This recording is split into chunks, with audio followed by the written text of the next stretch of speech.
Assalamualaikum warahmatullahi wabarakatuh.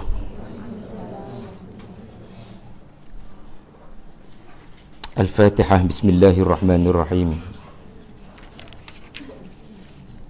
Alhamdulillahi rabbil alamin, ar-rahmanir rahim, maliki yaumiddin. Iyyaka na'budu wa iyyaka nasta'in, ihdinas siratal mustaqim, siratal ladzina an'amta 'alaihim ghairil maghdubi 'alaihim waladdallin. Amin.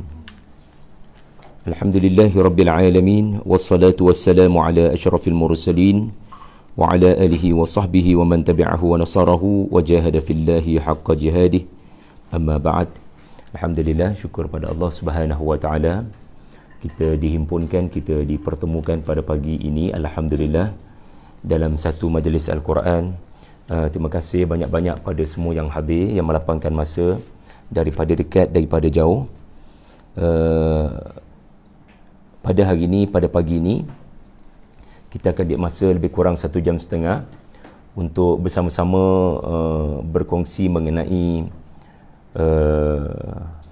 maqasid surah Yasin.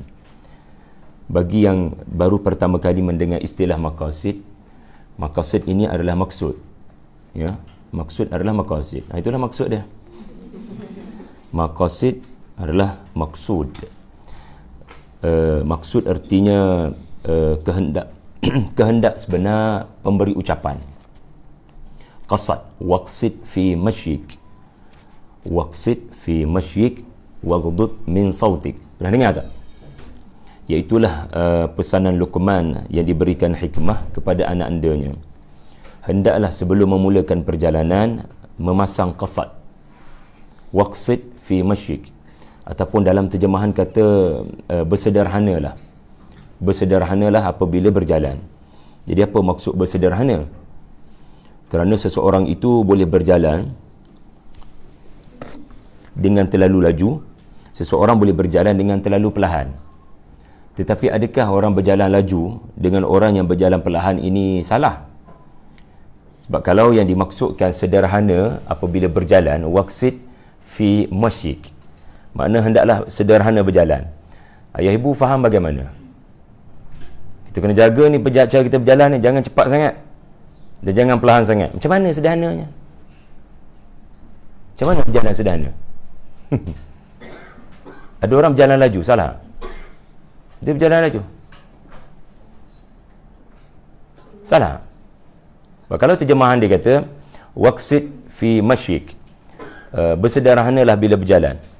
Jadi tidak boleh terlalu cepat, tidak boleh terlalu perlahan. Okey, so kalau berjalan cepat ni tak berapa elok lah. Jalan perlahan tak elok ke? Macam mana nak bersederhana? Macam mana nak berjalan bersederhana? Waqsid. Maka semuanya bergantung kepada qasad, maksud, maqasid.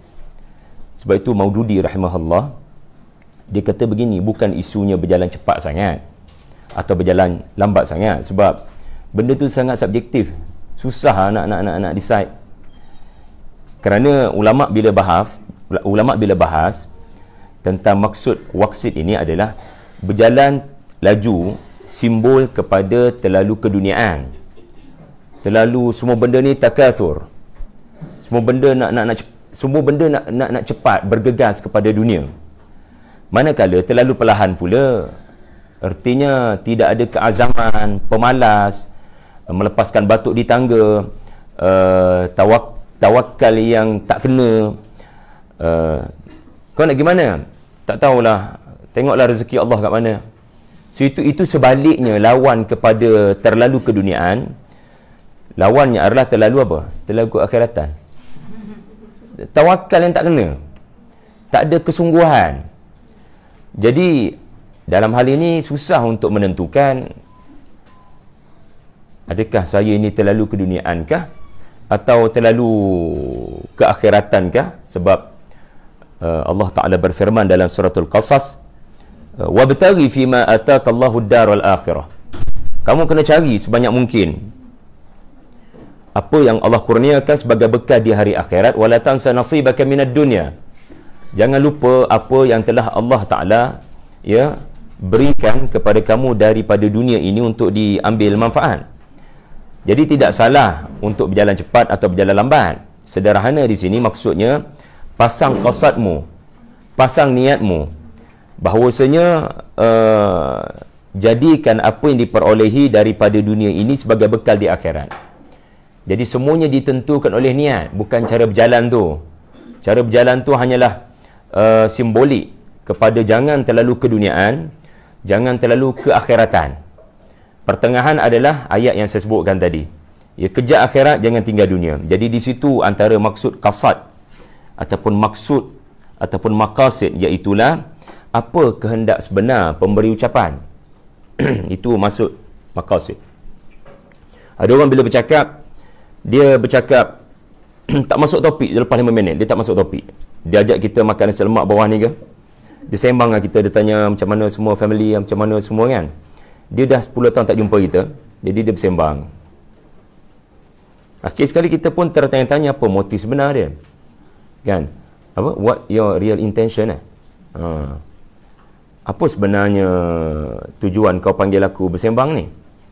Apa maksud sebenarmu? Kan?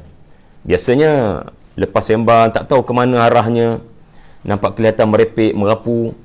Last sekali terpaksalah bersuara. Apa maksud sebenar? Gitulah. Apa maksud sebenar ucapan kamu, kan?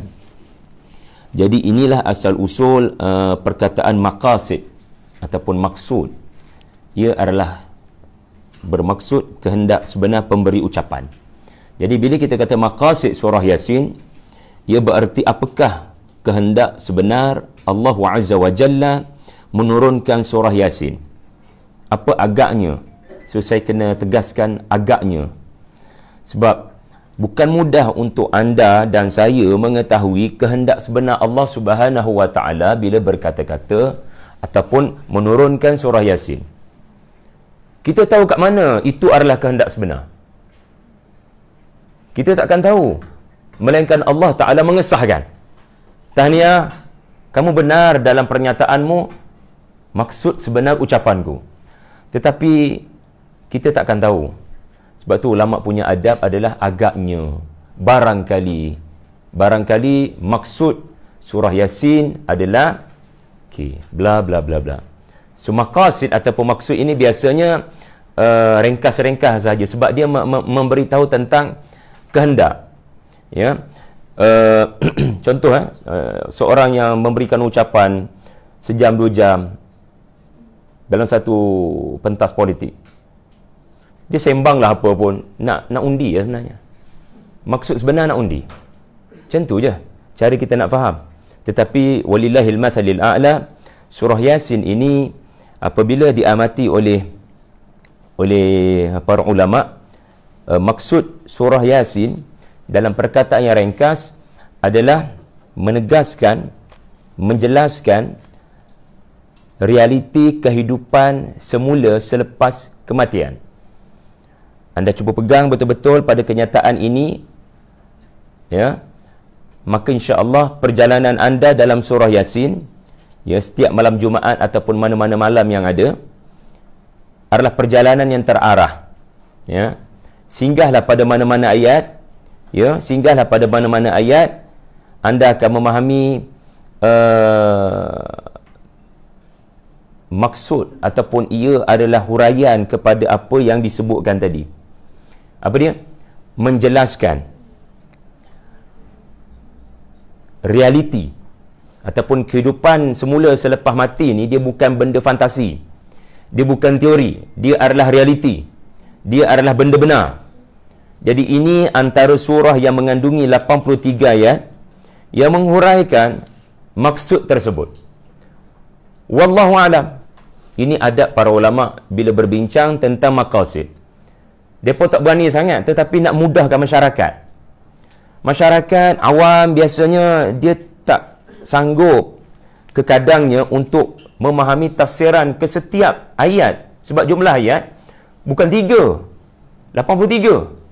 Kalau 3 tu insya-Allah, inna a'tainakal kautsar, kita bersungguh nak belajar. Tetapi 83 ayat ni lama, jadi tak mampu nak tengok ke semua ayat-ayat berkenaan. Jadi ustaz boleh tak bagi tahu agaknya lah daripada awal hingga ke hujung surah Yasin ni, ya kecek pasal apa dia? Kami bukan mampu nak mengetahui keseluruhan ayat-ayat. Dipanggil tafsir tahlili.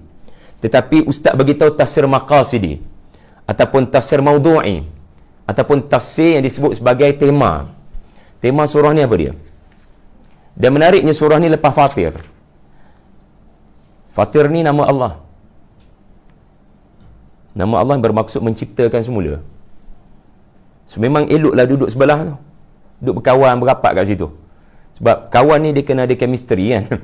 Jadi bila kawan sebelah dia Fatir, ya, maka fahamlah Fatir dengan Yasin ini, ya, dia punya maqasid, dia punya maksudnya adalah kita sama-sama akan memperjuangkan cerita tentang Fatir, kekuasaan Allah, Fatir, menghidupkan semula, ya, menciptakan semula, maafkan saya, menciptakan semula sesuatu yang belum ada. Ini Fatir. Menciptakan sesuatu yang sebelumnya belum ada. Ya. Min ghairi mithalin. Ya, makna tidak ada lagi sebarang penciptaan seperti itu. Itu Fatir. Ya. Belum ada sebarang penciptaan seperti itu. Ya. Kulit kita pun nanti bila Allah bangunkan kita semula bukan kulit yang sama. Kerana kulit yang sama ini kalau terkena api boleh menyebabkan hangus, terbakar, rentung dan sudah tidak boleh function lah. Sarafnya sudah tidak function.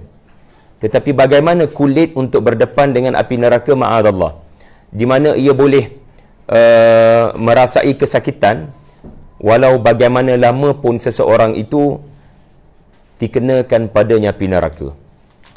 Jadi memang rentung, memang sakit, tetapi bagaimana kulit baru diciptakan untuk merasakan kesakitan. Jadi dua perkara dah ni anda faham, alhamdulillah. Pertama, maksud surah Yasin agaknya wallahu alam kata para ulama. Yang kedua adalah kenapa sebelah Fatir?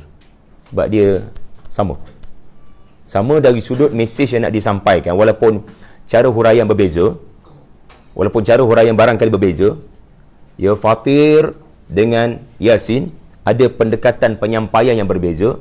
Cikgu sama, mengajar subjek sama, cikgu berbeza, mengajar subjek sama. Biasalah guru ganti orang panggil. Guru ganti. Subjek sama, tapi mesti kaedah guru yang menggantikan barangkali berbeza daripada guru yang asal. Jadi itu metafora nak faham lah. Okay, dua dah kita faham hari ni. Maksud faham tak tadi maksud? So kalau poster saya tertera maqasid tu jangan pening. Ustaz ni nak bincang usul fiqh ke apa ni? Bukan usul fiqh. Maqasid. Seterusnya yang ketiga kita nak bincang, agak-agaknya dalam Quran ni ada tak yang maqasid maqasid surah Yasin tadi sama dengan beberapa surah yang lain setakat pengetahuan anda? Belakang boleh dengar suara saya? Sebab saya tak tahu macam mana nak gunakan mikrofon sebab saya bersendirian hari ni. Tapi tak apa je, insya-Allah, sebab nak bagi staff saya cuti, tak nak ganggu cuti diorang. So it's okay. Yang penting semua boleh dengar suara saya lah. Boleh? Okey. Apa tadi? Ada tak surah lain yang maqasid dia lebih kurang sama? Maqasid takkan sama. 114 surah ni dia takkan sama tau. Tetapi ada yang macam sama. Dalam Al-Quran, selain daripada surah Yasin, ada tak yang dia punya tema seperti juga Yasin, iaitulah menjelaskan realiti kehidupan semula selepas kematian.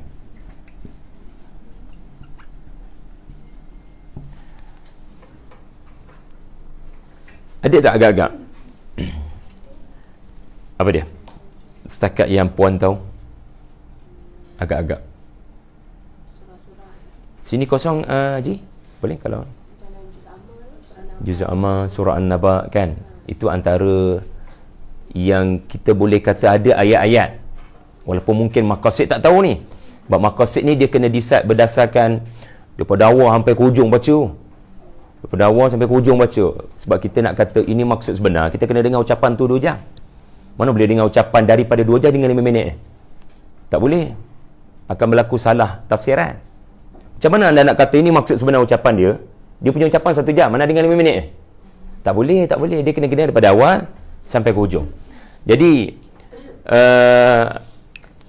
antaranya adalah surah yang kita baca pada hari Jumaat jugalah. Kahfi.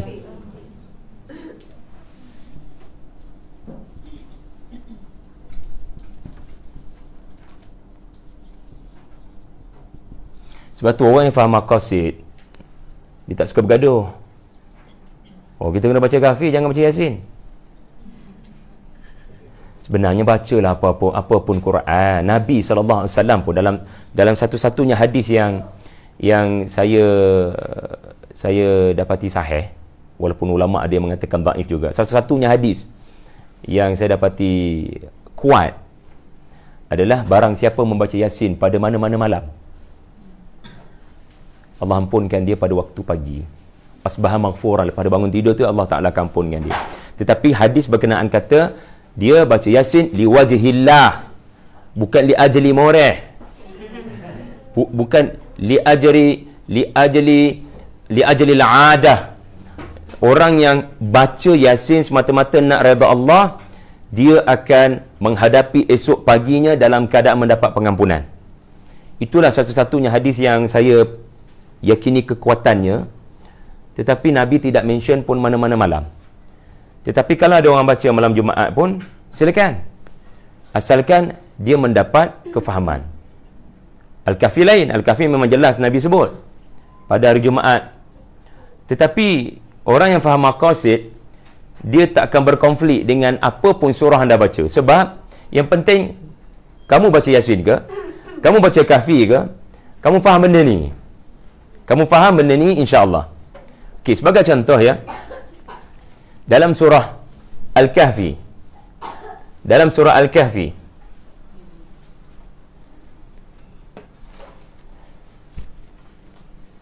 ada 3 cerita.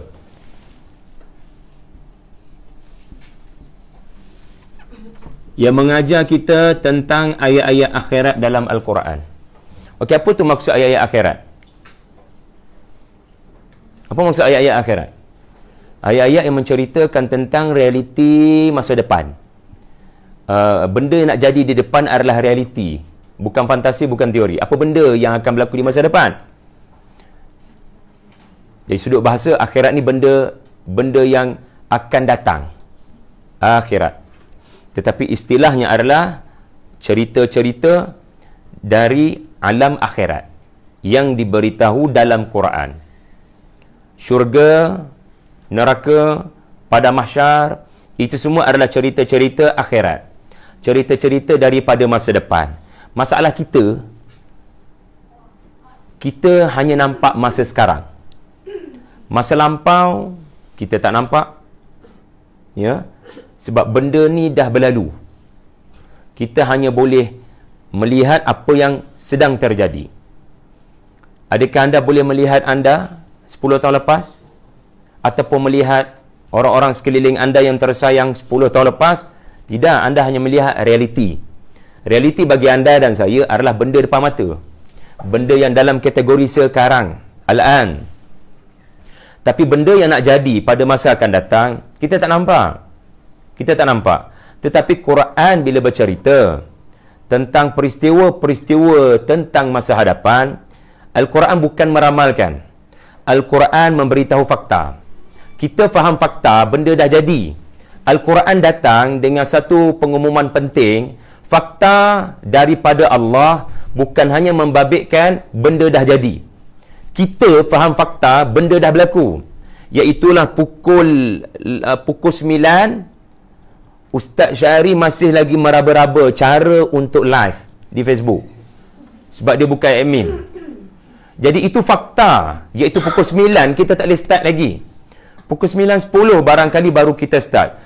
Pukul 9 kuliah di Tadabbur Center belum bermula. Itu fakta. Siapa nak deny? Siapa nak deny? Tak ada orang akan menafikan fakta, melainkan dia tidak waras. Jadi, orang takkan memilih untuk mendustakan fakta, tetapi orang boleh memilih untuk mendustakan tafsiran fakta. Benda tu fakta, tapi boleh berlaku auta, betul tak? Okey, Abrahah menyerang Kaabah. Fakta dia apa? Surah Al-Fil. No. Abrahah menyerang Kaabah, itu fakta. Burung ababil menghancurkan tentera Abrahah, itu fakta. Ada orang Arab Quraisy yang mendustakan fakta. Tak. Semua percaya kerana mereka tengok depan mata. Tetapi apa itu auta? Tafsiran fakta yang salah. Fakta adalah burung ababil. Fakta adalah ashabul fil. Fakta adalah Abraha. Fakta adalah asaf makul. Mereka telah menjadi mayat-mayat yang bergelimpangan. Tetapi tafsiran pada fakta, orang kata apa, history, sejarah ini ditulis oleh orang-orang yang kan. Jadi Quraisy dia menerangkan pada generasi-generasi selepasnya bahawasanya peristiwa ini menunjukkan apa yang kita buat tak salah. Kalau apa yang kita buat salah, burung ababil akan melebar luaskan sasaran pelurunya. Bukan hanya kepada Abraha, termasuk penduduk Makkah. Sebab menyembah berhala. Jadi burung ababil, kalau perbuatan kita salah, maka for sure kita akan dimusnahkan juga oleh Allah. Jadi Quraisy claim berlakunya peristiwa ababil adalah menunjukkan apa yang kita buat ni tak salah pun. Apa dia yang tak salah? 360 berhala. It's okay. Kalau salah, pasti Allah Ta'ala musnahkan kita. Jadi itu bukan fakta. Itu auta. Jadi ayat-ayat Quran penuh dengan fakta. Penuh dengan fakta, iaitulah ayat-ayat dari masa hadapan. Dari masa hadapan. Dalam suratul Kahfi, kita diajar bagaimanakah realiti manusia. Macam mana adab-adab bila kita lalu ayat-ayat syurga, lalu ayat-ayat neraka, apa adab-adabnya? Okey. Menerusi 3 kisah dalam Al-Kahfi, anda akan temui, pertama sekali adalah cerita pemuda yang dibawa ke masa depan. Pemuda-pemuda ini bukan mimpi tengok diorang di masa depan. Pemuda-pemuda ini bukan baca cerita diorang di masa depan. Diorang dibawa pergi ke masa depan. Dan masa depan yang diorang bangun daripada tidur tu bukan mimpi, bukan reka-reka. Memang betul-betul diorang ada pada zaman bukan diorang ditidurkan. Orang panggillah ainul yakin. Apa yang dia nampak betul-betul dengan mata kepala. Family tersayang dah tak ada. Rupa bentuk bandaraya yang mereka lahir daripada situ bukan lagi rupa bentuknya sekarang. Jadi anda diajar menerusi suratul Kahfi. Setiap kali kita lalu ayat-ayat tentang masa depan dalam Quran, sepatutnya kita mesti ada sikap seperti pemuda Al-Kahfi, iaitulah ini memang betul-betul. Walaupun benda tu belum lagi kita lalui, tetapi bila Allah Ta'ala menceritakan dari masa depan, ia adalah fakta. Walaupun kita belum pergi. Beza dengan pemuda Al-Kahfi, dia telah diberitahu ya bahawasanya pemuda Al-Kahfi dia melihat depan mata bagaimana mereka berada di masa lain.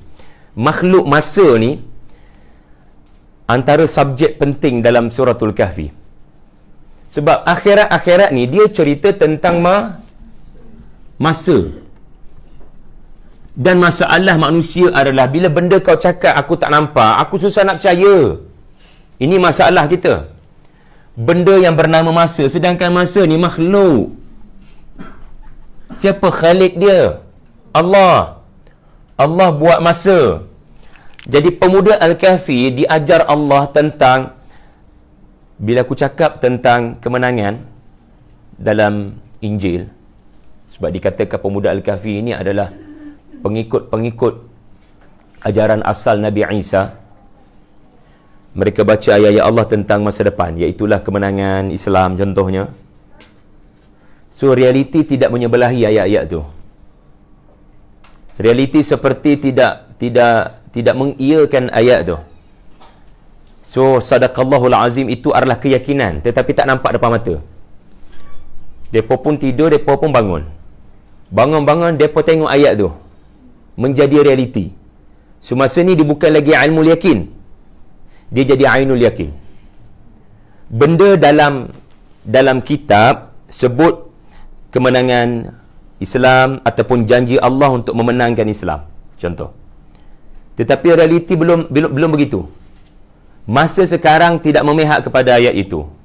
Macam tuan-tuan baca surah Al-Isra' lah, sebelum surah Al-Kahfi, ayat 7. Allah Ta'ala kata, akan datang satu ketika kejahatan dan kerosakan Yahudi kami akan musnahkan, dan akan datang pasukan muslimin waliyutabbiru ma'alu tatbira, kami akan hancur leburkan segala pencakar langit yang mereka bina di Baitul Maqdis. Benda ini belum jadi tau. Ayat 7 suratul Isra' belum jadi, tetapi dalam perjalanan menuju ke arah tu. Seandainya anda dan saya terpilih untuk menyaksikan peristiwa di mana Nabi Allah Isa bin Maryam bersama dengan seorang pemimpin yang adil daripada umat ini, yang digelar sebagai Imam Mahdi, memusnahkan ya apa yang telah dibina oleh Zionis di Baitul Maqdis, maka itu bukan lagi ilmu yakin, itu adalah ainul yakin. Depan mata anda melihat benda tu. Para sahabat bukan tidak pernah mengalami benda ni. Semasa di Mekah mereka diberitahu Romawi akan menang balik. Itu ilmu yakin. Kita percaya insya-Allah. Di Mekah tahun ke-8 kenabian, para sahabat diturunkan surah Ar-Rum. Dalam surah Ar-Rum Allah Ta'ala kata Romawi akan menang balik. Para sahabat percaya ayat Allah ni fakta, walaupun belum menjelma depan mata. Tetapi Allah Ta'ala bila memberitahu tentang masa depan, dia bukan memberitahu statusnya ramalan. Dia adalah benda sebenar, cuma belum nampak depan mata. Sebab tu banyak benda yang sebenar nak jadi depan mata ni Allah guna past tense. Mana boleh past tense anda guna pada benda belum jadi? Betul tak? Habis tu iza syamsu kuwirat, matahari telah digulung. Mana telahnya? Cuba tengok matahari sekarang, dah digulung. Tetapi kenapa Quran guna telah? Bukan kita kena macam tu? Ini Quran datang daripada Allah yang dalam pengetahuannya, bukan dalam ramalannya, dalam pengetahuannya ia telah berlaku. Cuma pada pengetahuan anda dia belum berlaku. Dalam pengetahuan Allah ia telah berlaku. Sebab masa ni semua tak boleh menyorok. Dia tak boleh menyorok daripada Allah. Maka Allah memanggil mereka, nah bagi tahu. Kan? Masa lampau bagi tahu, masa sekarang bagi tahu, masa depan bagi tahu. Semuanya tidak boleh bersembunyi daripada Allah. Jadi saya sebut kisah apa tadi? Bukan. Tadi Al-Kahfi dah. Bukan. Selain daripada Al-Kahfi tadi saya sebut Isra'. Jadi benda tu tak terjadi lagi, bukan bermaksud takkan terjadi, tetapi ia adalah perkara Rom. 8 kenabian, para sahabat ilmu yakin. Tetapi lepas perang Badar, tahun ketiga kenabian, tahun kedua hijrah, tahun ketiga hijrah, maafkan saya, sebelum perang Badar berlakulah peristiwa yang mereka dengar dulu di Makkah sebagai satu pemberitahuan daripada Allah, tiba-tiba benar-benar menjadi realiti. Romawi menang balik ke atas Parsi. Maka waktu tu para sahabat meyakini janji Allah dalam Quran mesti akan jadi. Jadi bila kita lalu ayat-ayat akhirat dalam surah Yasin, kita kena seperti pergi ke situ. Macam pemuda Al-Kahfi, dia berjalan di masa depan diorang, which is manusia mana boleh hidup sampai 300 tahun pada zaman tu. Tapi diorang diberikan rezeki untuk merentasi upaya umur sendiri. Diorang pergi ke masa depan, tapi masa depan tu bukan fantasi. Dia betul-betul ke masa depan. Anda pun tahu ceritanya, dia orang guna duit shilling yang mana sudah tidak diiktiraf waktu tu. Rezeki dia orang lah. Dia orang tak perlu lalu susah-susah payah-payah tu. Sepanjang 100 tahun, 200 tahun, 250 tahun pertama tak payah susah-susah. Dia orang tidur je. Kan? Jadi itu yang pertama kita belajar. Kemudian menariknya, isu masa ni pula dalam kisah yang kedua. Kisah apa? Nabi Musa. Nabi Musa dan Nabi Khidir. Diorang tak mulakan lagi pun perjalanan. Diorang tak mulakan lagi pun perjalanan. Tapi Nabi Khidir kata, kau gagal. Tak payahlah bersama dengan saya. Kalau kau memilih untuk bersama dengan saya, kau akan gagal. Maksudnya kau tidak akan sabar. Innaka la tastati' ma'iya sabra. Okey, perhatikan. Nabi Musa.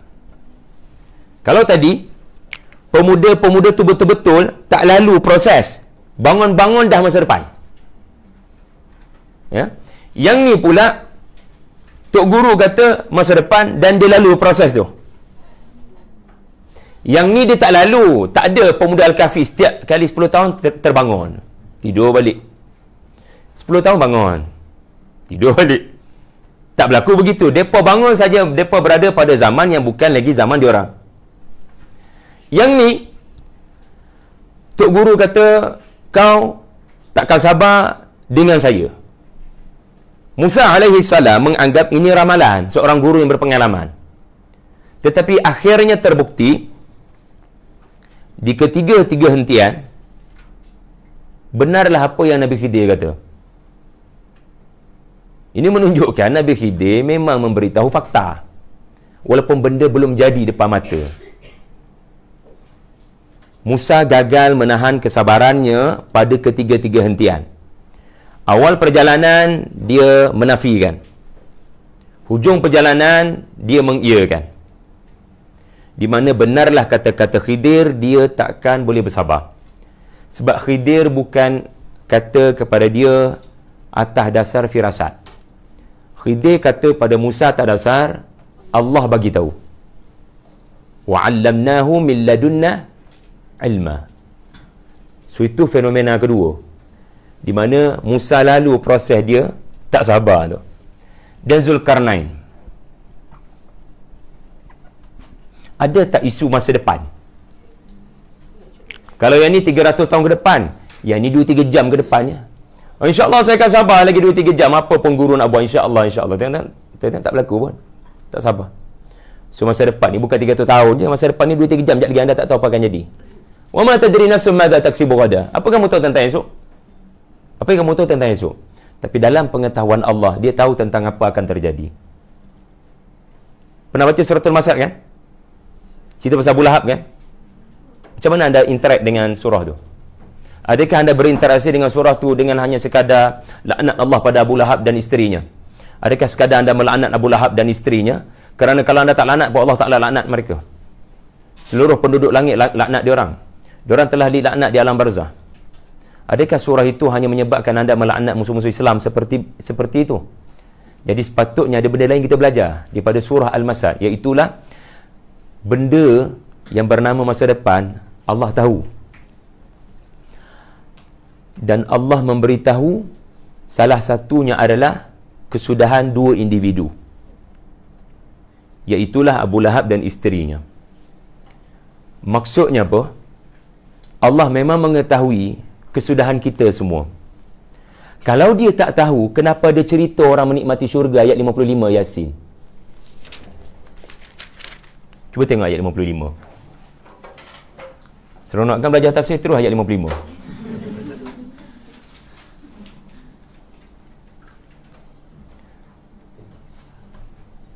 Ya. Ini ramalan ke ni fakta ni? Okey, fakta. Agak-agak anda kat situ tak?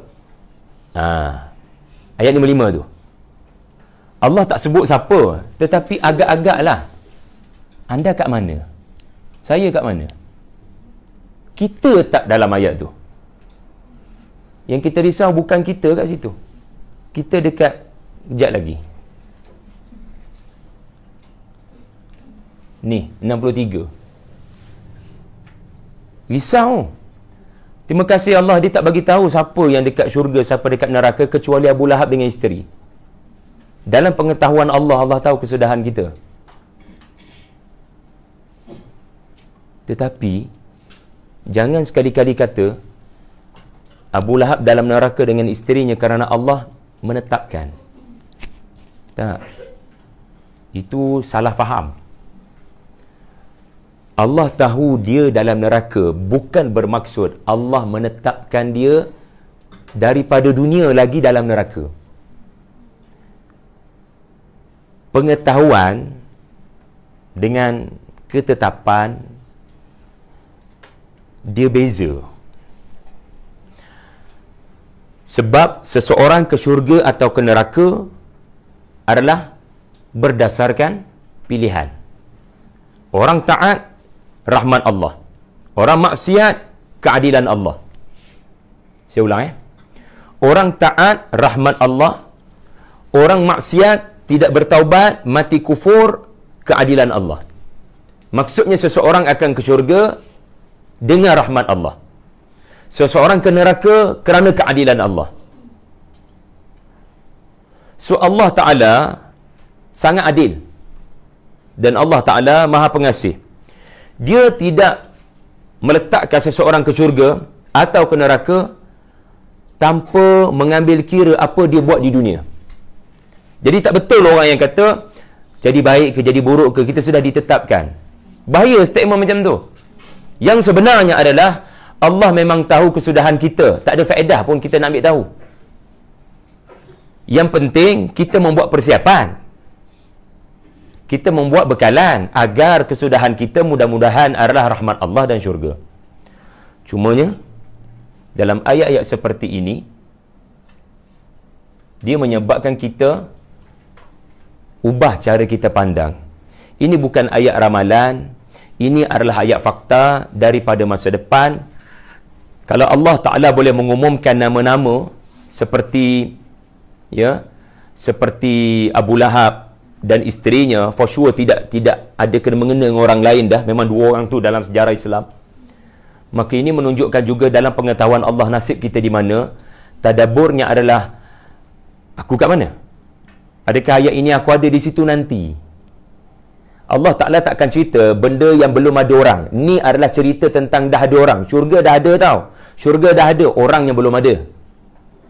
Tetapi Allah ada pengetahuan tentang adanya orang-orang. Mudah-mudahan dalam dewan ini adalah ayat 55. Mudah-mudahan, kan? Tetapi adab dengan ayat neraka pun begitu. Yang kita risau kita kat situ. Sebab sekarang kita tahu kita baik, akan datang belum tentu. Lepas tu kena selalu doa minta Allah tambahkan iman. Musa begitu. Zulkarnain ada kaitan tak dengan masa depan? Dia kata tembok ni akan musnah. Masa dia hidup, tembok ni tak musnah. Sekarang, tembok ni ada ke? Tembok ni ada tak? Tembok Zulkarnain ada kat mana? Kalau masih ada, wallahu alam. Nabi SAW pernah terbangun daripada tidurnya dan berkata, wailul lil Arab, lubang tembok sudah sebesar ni. Zaman Nabi 1400 tahun lepas. Kalau sudah sebesar ini, kita kena faham ia sudah berjaya ditembusi. Tembok tu barangkali sudah jatuh dan runtuh. Ya'juj Ma'juj sudah bercampur dengan manusia. Dan ini perbahasan lain lah apa yang kita faham dengan Ya'juj Ma'juj. Jadi juga ada kaitan dengan masa. Dan anda menyaksikan bagaimana tembok itu sudah tidak tahu di mana. Kalau masih ada, for sure orang akan pergi ke situ dan tidak ada perbezaan pendapat. Itulah tembok yang diterangkan dalam Quran, iaitulah atuni zuburul hadid, tembok tembaga, tembok besi antara dua gunung, yang mana tidak ada khilaf. Kalau masih ada. Tapi kenapa ulama khilaf? Ada kata dekat Caucasus punya banjaran, ada kata tembok besar Cina pun ada.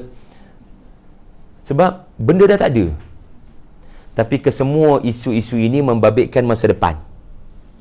Zulkarnain tidak menyaksikan, kita menyaksikan bagaimana tembok tu dah tak ada. Benarlah apa yang dia kata. Sebab dia bukan kata atas benak fikirannya, dia berkata kerana Allah Ta'ala beritahu satu hari nanti ia akan menjadi tanah. Kembali kepada surah Yasin, itulah antara tema-tema yang mempunyai persamaan dengan surah Yasin, surah Al-Kahfi. Antara ayat-ayat penting, bila kita belajar ilmu maqasid surah ini, kita tidak pergi kepada ayat-ayat secara satu persatu. Kita ambil beberapa ayat sahaja untuk justifikasikan tema itu ataupun maqasid itu. Yang jelas tuan-tuan, surah Yasin ini antara ayat pentingnya adalah ayat 12.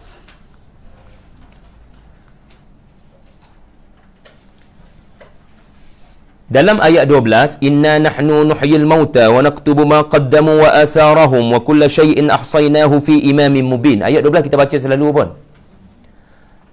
Ayat 12 ni adalah cerita tentang pertama kekuasaan Allah untuk menghidupkan semula sesuatu yang mati. Bila akan terjadi benda ni? Akhirat. Lepas seseorang itu dikubur di alam barzakh selepas kiamat.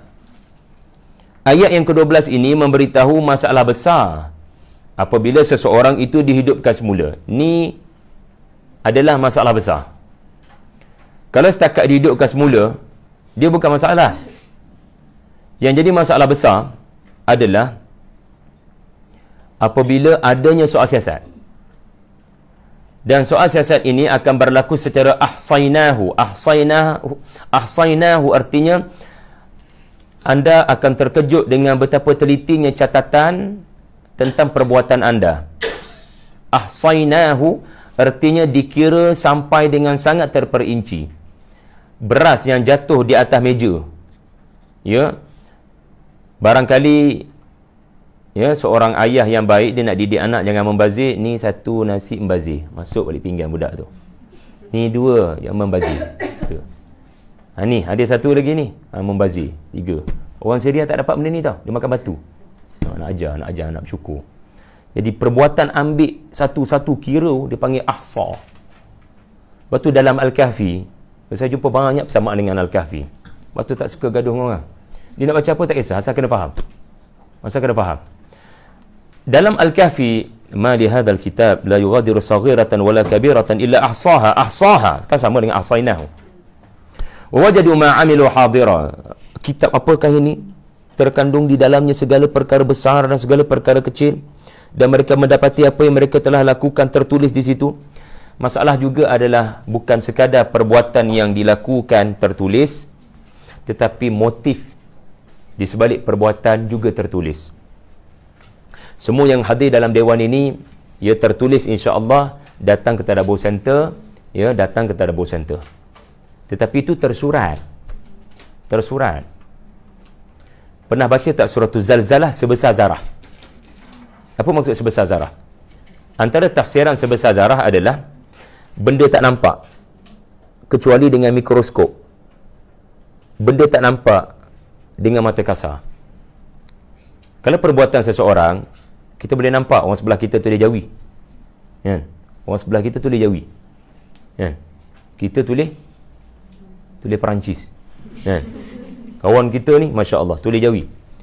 Tetapi motif dia tulis jauhi, motif dia datang Tadabbur Center, saya tak tahu. Saya percaya semua yang hadir motifnya adalah nak belajar tafsir, tadabbur ayat-ayat Allah. Ya, nak belajar cara nak dekat dengan Allah. Saya ada banyak dosa ustaz, macam mana nak balik pada dia. So itu antara niat-niat kita. Tetapi saya boleh bersangka baik kerana suratul Hujurat ajar saya bersangka baik. Tetapi motif sebenar saya tak tahu. Anda tahu tak motif sebenar saya datang?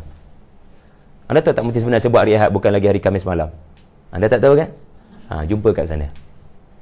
Astaghfirullah. kat sana maksudnya niat seseorang, motif sebenar juga akan ada dalam kolom kedua. Kolom pertama perbuatan, barangkali lah kalau nak namakan kolom-kolom, kita mana tahu benda ni. Kolom yang pertama adalah perbuatan kamu tak sangka jam berapa bla bla bla bla, walaupun kamu duduk seorang-seorang. Kolom yang kedua motif. Motif inilah yang menunjukkan keadilan Allah. Okey, tertulis kat situ menumbuk seorang pegawai polis itu mati akibat kena tumbuk. Itu perbuatan. Motif, Musa mahu mengelakkannya daripada memukul Bani Israel. Dia tidak berniat sama sekali untuk membunuh. Dia memohon ampun kepada Tuhannya selepas peristiwa itu berkali-kali. Yang tu yang akan menunjukkan keadilannya. Hari ini mahkamah hanya kekadangnya based on CCTV. Mahkamah mana boleh buktikan motif melainkan pengakuan ataupun bukti-bukti yang menjelaskan dia memang sengaja. Sebab tu sengaja ni penting dalam menjatuhkan hukum. Kamu sedar ke tak sedar masa kamu buat ni? Okey. Jadi ini masalah besar tentang akhirat yang kita kena risau bila baca Yasin, kerana ayat 12 kata semua catatan itu akan ada di depan kita. Imam kan duduk depan. Mubin, dia akan bagi tahu.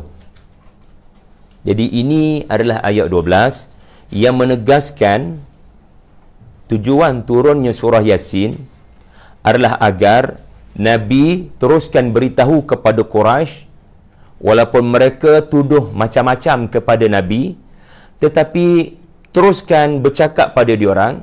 Dia macam ni lah. Ayah semua dengan mak dah ready nak piknik, nak bercuti dengan anak-anak, kan? So packing semua, cuti 3 hari, packing 3 hari. Letih packing. Maknya lah letih packing. Tiba-tiba anak kata, ya ni TV kata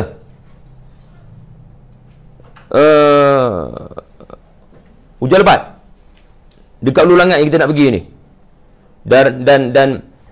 Dan ayah pula kata, tutup TV tu. Dia tak membantu pun. Tutup TV tu. Tak ya, TV kata 2-3 hari ni akan hujan lebat, jadi tak ada faedah pun kita piknik kat sini ya. TV kata, kau tutup TV tu. Soalan, adakah dengan menutup TV mengubah realiti? Adakah dengan Quraisy tutup telinga akan menyebabkan apa Nabi cakap tidak berlaku? Adakah tutup telinga akan menyebabkan apa Nabi cakap kepada Quraisy yang tutup telinga tak berlaku? Itulah perumpamaannya.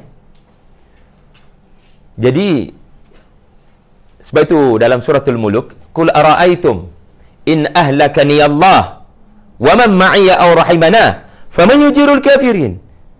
Okey, kalau saya mati, kamu nak sangat saya mati wahai Quraisy? Okey, katakan saya mati. Siapa boleh menyelamatkan kamu daripada azab api neraka? Okey, saya mati. Tetapi kematian saya tidak akan mengubah realiti masa depan. Fakta dari masa depan yang kamu tutup telinga itu, dia tetap akan berlaku. Sepatutnya kamu terima kasih kat saya sebab saya memperincikan tentang benda nak jadi di depan. Dan kamu sepatutnya ucap terima kasih sebab saya memberitahu cara-cara untuk selamat daripada masalah yang bakal berlaku di masa depan. Itu ayat yang ke-12. Dan kalau anda tengok ayat yang ke-12 ini, dia cerita selepas cerita-cerita tentang hati yang sangat keras. Hati yang sangat keras yang berlaku kepada orang-orang dahulu, ia boleh berlaku kepada kita hari ini, iaitulah Quraisy. Jadi bila anda baca daripada awal ayat 6, 7, 8, ya, saya expect anda semua pernah baca Yasin ni. Ya, mesti pernah lalu ayat-ayat inna ja'alna fi a'naqihim aghlalan fahiya ilal adqani fahum mukmahun. And then tiba-tiba ayat 12. Sesungguhnya kami boleh menghidupkan sesuatu yang dah mati. Maksudnya apa? Walau keras macam mana pun hati diorang, kamu kena terus menyampaikan fakta tentang masa depan, kerana insya-Allah ada seorang dua akan percaya. So jangan emosional dan terasa hati dengan majoriti manusia yang terus menerus tutup telinga tak nak dengar dan menuduh Nabi ini mereka-reka Quran. Kerana hati diorang ni, wahai Rasulullah, yang belot pada kamu, yang tak nak dengar apa kamu cakap, mari aku ceritakan tentang hati diorang. Inna ja'alna fi a'naqihim aghlalan. Belenggu tebal. Pernah nampak tak belenggu? Kalau yang biasa kita nampak tu, dia rantai je pun, ataupun dia tambak sekali dengan gari, kan? Tetapi belenggu ni dia punya tebal tu daripada dada sampai, maaf, daripada leher sampai kepada dagu ni. Ini ghillin, aghlal, dan menyebabkan fahumu kumahun, dia tak boleh nak tundukkan kepala ke bawah, so selalu kepala ke atas. Ini adalah, kata para ulama, perumpamaan kepada diorang yang sangat tidak mahukan hidayah. Diorang ni tak pernah menundukkan diri kepada apa yang Nabi sampaikan. Sombong, ego. Orang sombong kan berjalan begitu. Orang sombong kan berjalan begitu. Tidak langsung merendah diri kepada apa yang Nabi sampaikan. Maka Allah Ta'ala kata, kami letakkan pada mereka belenggu. Kerana mereka memilih untuk kufur, walau apa pun ayat-ayat yang Nabi sampaikan, maka Nabi kena faham, mereka jadi begitu, ya, kerana mereka memilih untuk kufur, dan kami menjadikan belenggu pada leher mereka sehingga mereka tidak boleh untuk menundukkan kepala. Ini menunjukkan dalam pengetahuan Allah mereka memang tak dapat hidayah. Sebab mereka takkan tunduk. Tetapi kenapa aku nak kau terus sampaikan inna nahnu nuhyil mauta? Sebab ada yang akan beriman, fabashshirhu bimaghfiratin wa ajrin karim.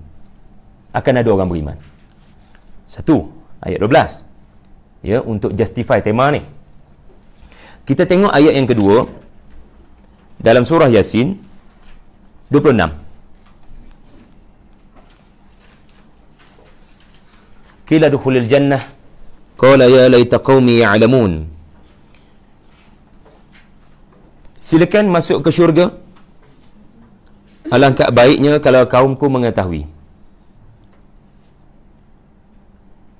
Ini adalah ucapan seorang lelaki yang membantu 3 orang rasul. Tahukah anda, selepas Allah cerita pasal Nabi kena terus menyampaikan apa? Realiti takkan ada perubahan. Fakta adalah fakta walaupun daripada masa depan. Kamu nak dusta itu pilihan kamu sebab aghlal. Ada belenggu tadi, tak apa. Allah Ta'ala memang bagi tahu saya, sawa'un alaihim anzartahum am lam tunzirhum. Memang akan ada yang akan terus menentang saya, okey. Tapi saya akan stay Makkah sebab Allah Ta'ala kata akan ada seorang 2 akan beriman. So saya akan stay Makkah sebab ada seorang 2 akan beriman. Saya tak tahu siapa. Tetapi saya dah pasang dalam fikiran saya, memang majoriti akan menentang saya, okey. Itu pilihan anda. Saya akan terus menyampaikan. Tiba-tiba muka surat kedua Yasin, Allah Ta'ala cerita, ya, iaitulah satu kaum yang hatinya keras macam Quraisy tadi. Sebab anda tak akan jumpa cerita kaum dalam Quran yang diutuskan 3 rasul kecuali dalam surah Yasin. Sampai 3 orang rasul, ini sudah sebenarnya luar biasa. Nabi ataupun rasul biasanya diutuskan seorang memadai kepada satu kaum. Kerana Allah memang persiapkan rasul itu dengan segala-galanya, termasuk hujah dan mukjizat. Sampai 3 orang rasul, boleh bayangkan ke tidak betapa kerasnya hati kaum ini. Dalam Quran anda anda temui cerita kaum dengan 2 orang rasul tak? Ada Musa dan Harun. Tetapi dalam Quran ada tak anda pernah jumpa kaum sampai 3 orang rasul? Memang ada pendapat ahli tafsir kata 3 orang rasul ni sebenarnya bukan rasul. Mereka adalah 3 orang hawariyun Nabi Isa, diutuskan ke Antakya. Tetapi itu pendapat para ulama. Ayat-ayat Quran yang ada di depan kita ini jelas menunjukkan Allah sebut mereka rasul. Dan bila mereka diancam agar berhenti, ketika Allah Ta'ala cerita tentang 3 orang rasul ni, kaumnya kata apa? Kami tak boleh percayalah dekat kamu sebab kamu manusia macam kami. Ayat 15 kan? Macam mana kami nak percaya pada kamu? Kamu manusia macam kami. Memang rasul lah kalau begitu. Sebab orang tak boleh terima itu Rasulullah. Sebab dia kelihatan seperti manusia. Jadi ini menunjukkan memang rasul lah. Sebab semua para rasul dihentam begitu. Rasul patut ada sayap boleh terbang. Rasul patut boleh berjalan atas air. Rasul sepatutnya kita boleh nampak malaikat di sebelahnya. Rasul. Tetapi inilah hujah dia, orang yang menunjukkannya diutuskan ini memang Rasul. 3 orang. Tak tahu zaman bila. Lalu duk seorang lelaki bila tengok 3 orang Rasul ni nak dibunuh, dia membantu. Waja'a min aqsal madinati rajulun yas'a. Dia nak bantu. Tapi dia kena pukul. Dia kena belasah. Dia kena tendang. Lalu ucapan terakhirnya sebelum sakaratul maut adalah inni amantu bi rabbikum fasma'uni. Terpulang kepada kalian, saya cuma nak beritahu, saya telah beriman kepada Tuhan kalian. Dengarlah. Dengarlah. Tiba-tiba silakan masuk ke syurga. Lalu dia berkata, kalaulah kaum saya mengetahui ayat 26. Ada tak anda nampak kehidupan semula selepas kematian? Alah, kenapa padam? Tapi tadi tulis tak? Tulis kan? Dia bila nama maqasid ni dia kena stay kat situ, tak boleh padam. Menegaskan kehidupan semula selepas kematian. Kalau tadi ayat berapa? Sekarang ayat kunci lah kalau saya boleh namakan begitu. Walaupun semua ayat Quran ni kunci belaka, tetapi kita ambil ayat yang justify tema. Macam mana lelaki itu kena pukul, tiba-tiba ayat seterusnya adalah sila masuk ke syurga saudara. Maka ini menunjukkan kematian. Sebab seseorang takkan boleh nampak syurga melainkan ketika sakaratul maut. Bergantung kepada amalan jugalah. Bukan melihat syurga, melihat malakul maut. Kalau malakul maut rupanya elok, tahniah lah. Kalau malakul maut rupanya tidak berapa elok, takziah lah. Bila nyawa sampai sini. Jadi seseorang boleh dijemput ke syurga oleh malakul maut, ya, tetapi tidak boleh seseorang dijemput ke syurga selagi belum maut. Jadi ini menunjukkan dari ayat 25 hingga ayat 26 berlakunya sesuatu yang Quran tidak sebut. Allah tak sebut dia mati dibunuh, perasan tak? Tetapi ulama jumhur kata dia telah mati dibunuh, dan selepas dia mati dibunuh, ya, dia dihidupkan semula. Memang berlaku tak kehidupan semula? Inna nahnu nuhyil mauta. Alam apa selepas alam dunia? Alam barzakh. So ucapan ini dari alam barzakh. Dia menikmati alam barzakh. Ya, dia diperlihatkan tentang dirinya di syurga. Dia diperlihatkan dengan syurga. Dia belum masuk, ya. Dia belum masuk. Sebab silakan masuk, adakah tu dah bermaksud dia dah masuk? Kalau saya kata pada anda, puan silakan masuk, dah masuk ke belum? Kalau dah masuk, buat apa silakan masuk? Betul tak? Anda dah masuk, silakan masuk tuan. Tak ada faedah dah. So silakan masuk maknanya belum masuk. Bila belum masuk, dia memang teringat lagi dunia.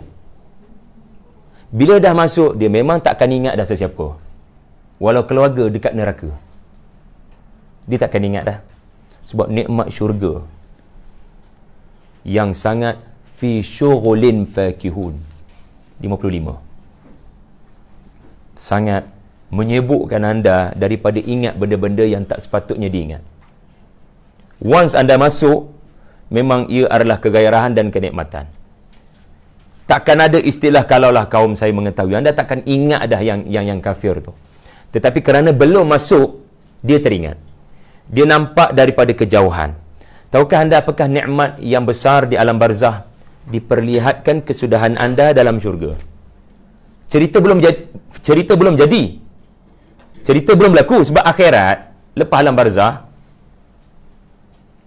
anda ada banyak lagi proses. Surah Yasin bagi tahu adanya pada mahsyar, adanya soal siasat, adanya perjalanan ke syurga, baru sampai ke syurga. Tetapi nikmat di alam barzah adalah anda tengok anda di masa depan. Contohnya ayat 55. Ini yang dilihat oleh oleh lelaki ni. Ini yang dilihat oleh lelaki ni daripada alam barzakh. Dia melihat dirinya sedang berada dalam keadaan syughulin fakihun. fi syughul ni, tuan-puan, sangat-sangat sibuk tau. Apa erti sangat-sangat sibuk? Orang yang sangat-sangat sibuk, anda pergi tanya kepadanya, boleh tak nak cakap sikit? Minta maaf, saya tak ada masa. Betul tak? Dia tak ada masa untuk memikirkan tentang orang lain yang bukan dalam syurga. Ini antara satu tafsiran fi syughul. Antaranya adalah dia takkan teringat seandainya ada ahli keluarganya dalam neraka.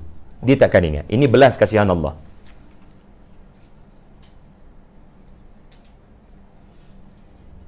Sebab ahli syurga adalah ahli yang redha dengan ketetapan Allah, sangat adil di pada mahsyar hari itu. Yang kedua, ahli syurga sangat bersyukur, bukan mengenang benda yang dah tak ada. Syukuri apa yang dah ada. Alhamdulillah, ucapan ahli syurga di banyak tempat dalam Quran, artinya apa? Mereka sangat menghargai nikmat yang menakjubkan dalam syurga. Maka buat apa mengenang benda dah tak ada? Buat apa mengenang benda dah jadi? Allah Maha Adil dalam ketentuannya. Isteri Nabi Nuh, isteri Nabi Lut, ayah Nabi Ibrahim, anak Nabi Nuh seorang tu. InsyaAllah anbiya-anbiya kita tidak akan terkenang dia orang kerana sibuk menikmati syurga. Okey? Ya. Kalau yang kalam Ibnu Jauzi yang dia kata nanti Allah akan bagi peluang untuk orang syurga ni cari siapa yang dekat neraka, itu yang tu babitkan hadis saja.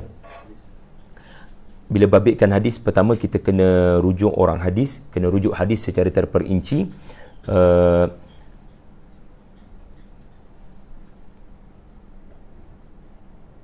Saya meyakini ada hadis tentang ahli neraka ke syurga. Ada, kita kena pergi pada hadis berkenaan secara berguru, insya-Allah. Ayat fi syughul, tafsiran para ulama adalah pendapat mereka.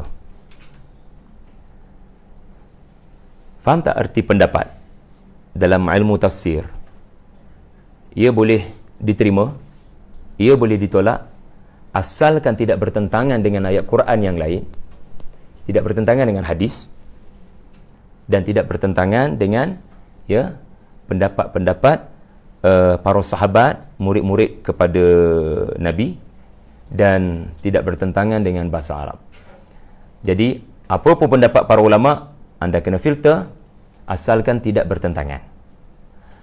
Maka pendapat, salah satu pendapat fi syughul adalah kesibukan menikmati syurga sehingga tidak terkenangkan kepada mereka dalam neraka. Barangkali anda teringat, maka dalam surah As-Saffat, surah selepas Yasin,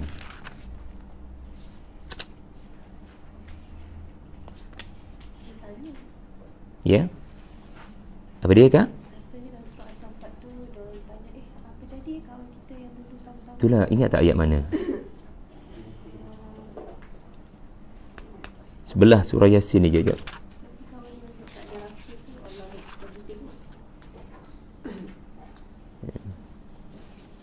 Susah nak bincang sebab kita tak sampai lagi sana. Dah sampai. Ada siapa pengalaman duduk kat syurga? Ya? 50 kan? Korin.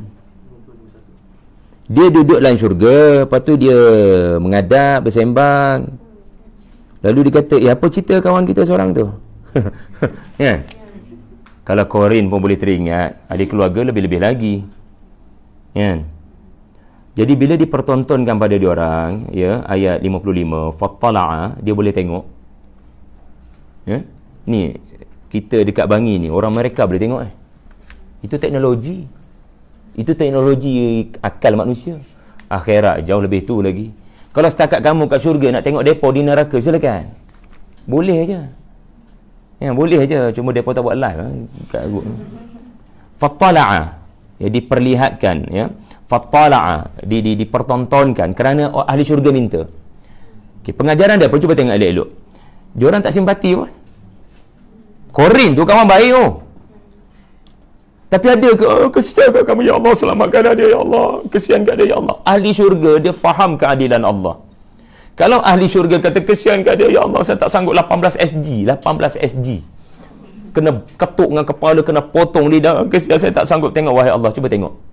Apa ucapan ahli syurga? Dia siap kata lagi ya kepada ahli neraka berkenaan, iaitulah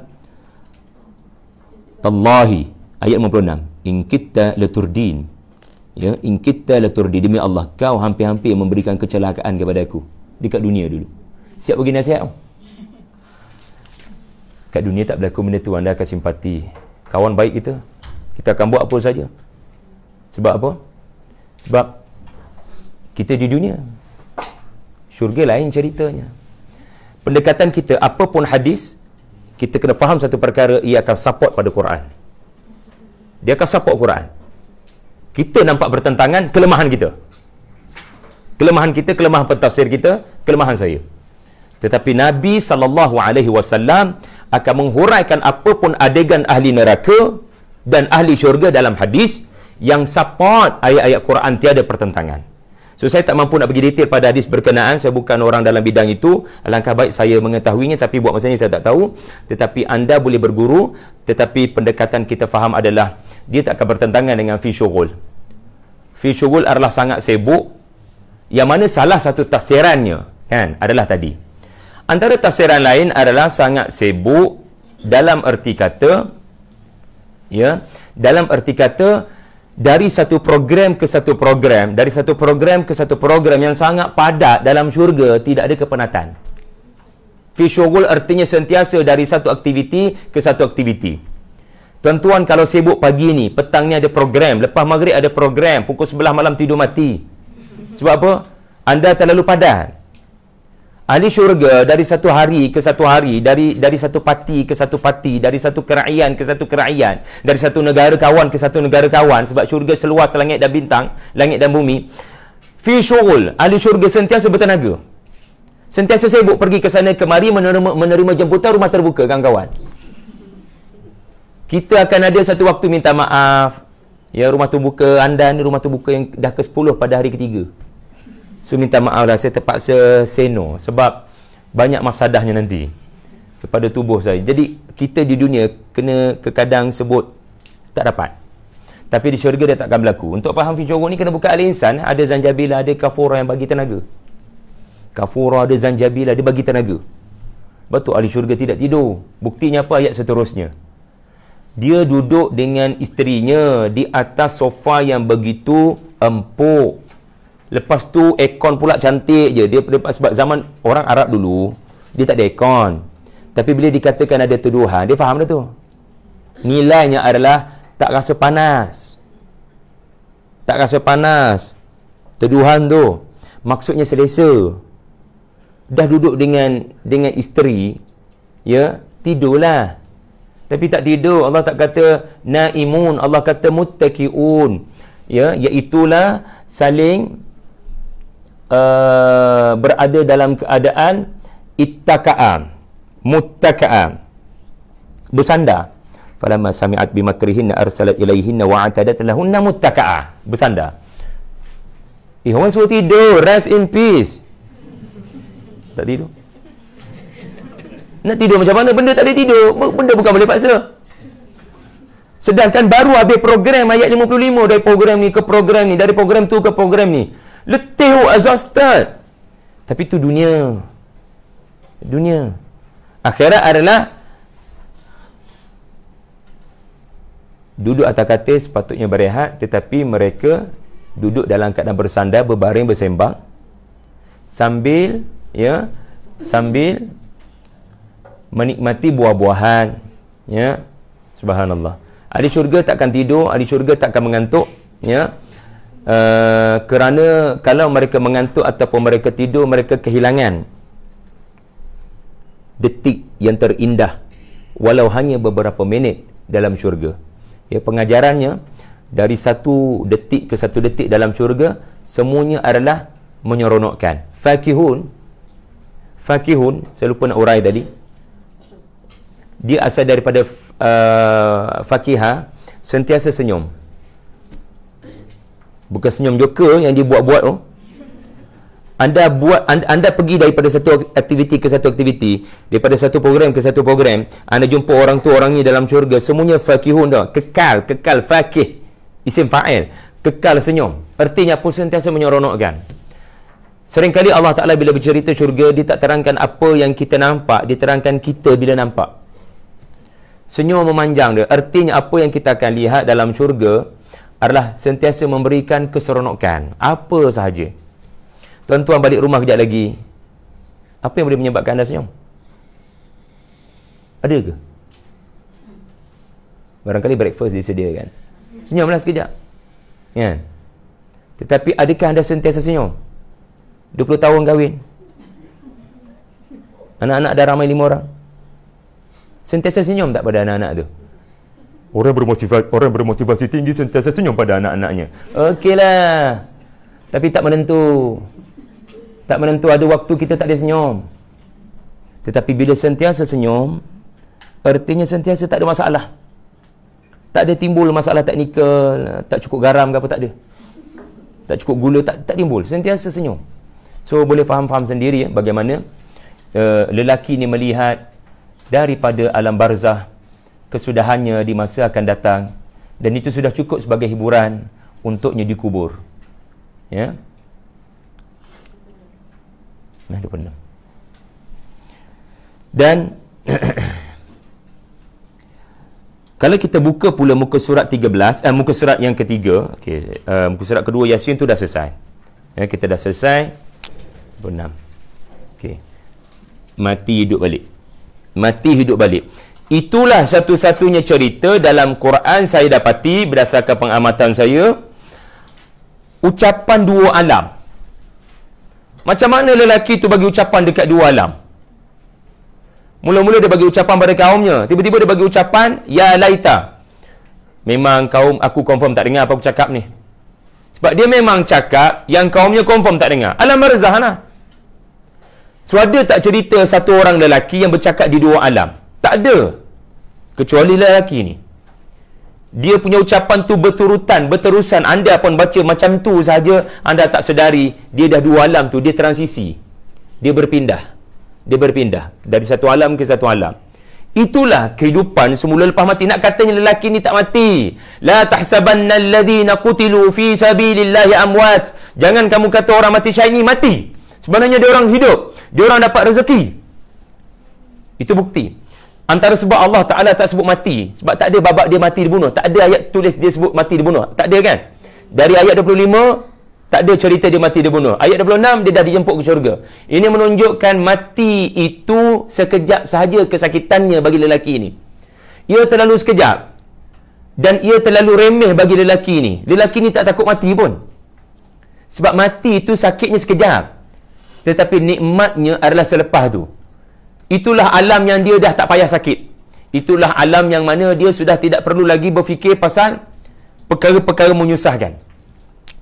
Seterusnya, kita lihat wa ayatul lahum yang pertama, ayat 33. Okey. Wa ayatul lahum yang kedua, ayat 37. Wa ayatul lahum yang ketiga, ayat 41. Tahukah anda, ketiga-tiga ayatul lahum ini adalah cerita tentang hidup balik lepas mati. Hidup balik lepas mati. Tengok yang pertama, wa ayatul lahum. Ayat berapa? 33.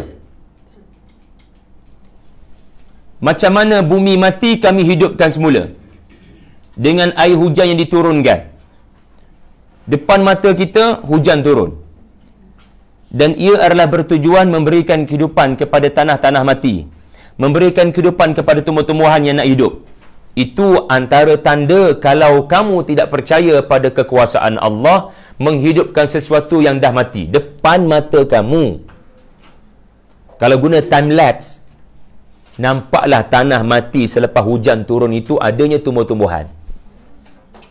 Wa ayatul lahum yang kedua, anda boleh lihat pada ayat 37. Allah cerita pasal malam. Betul tak? Allah cerita pasal malam di mana Allah cabut daripadanya cahaya. Kami lenyapkan daripadanya siang cahaya. Malam, Allah cerita pasal malam. Bayangkan ada di waktu malam. And then ayat 38 Allah cerita pasal matahari yang terbit. Matahari yang terbit. Okey, dari ayat 37 hingga ayat 38 apa berlaku? 37 malam. 38 matahari terbit. Siang. Jadi daripada ayat 37 hingga 38 apa yang berlaku tengah-tengah tu? Tidur. Tidur adalah latihan untuk mati. Buktinya doa sebelum tidur. Buktinya doa bangun tidur. Siapa yang ajar kalau bukan Nabi kita? Nabi huraikan Quran. Termasuk dalam doa-doa Nabi pun Nabi huraikan Quran. Iaitulah tidur ini di dalam Al-Quran disebut wafat. Suratul An'am. Kerana wafat itu kita guna pada orang dah mati. Tiba-tiba Quran kata mati wafat ini juga berlaku semasa tidur. Alladhi yatawaffakum bil-lail. Dia mewafatkan kamu pada waktu malam, setiap malam. Sebab bila kita tidur, apa persamaan dengan orang dah mati? Ada dengar apa-apa tak bila tidur mati? Namanya tidur mati lah. Kalau tidur tak mati-mati lagi, itu masih boleh dengar macam-macam. Tapi tidur mati, deep sleep, anda boleh dengar apa orang cakap? Anda tak dengar apa Anda tak dengar apa orang cakap. Orang boleh buat macam-macam pada anda tak sedar lah. So ada beza tak dengan orang mati? Tak ada beza. So dia latihan untuk mati. Latihan untuk mati. So bila matahari muncul, wasyamsu, apa berlaku?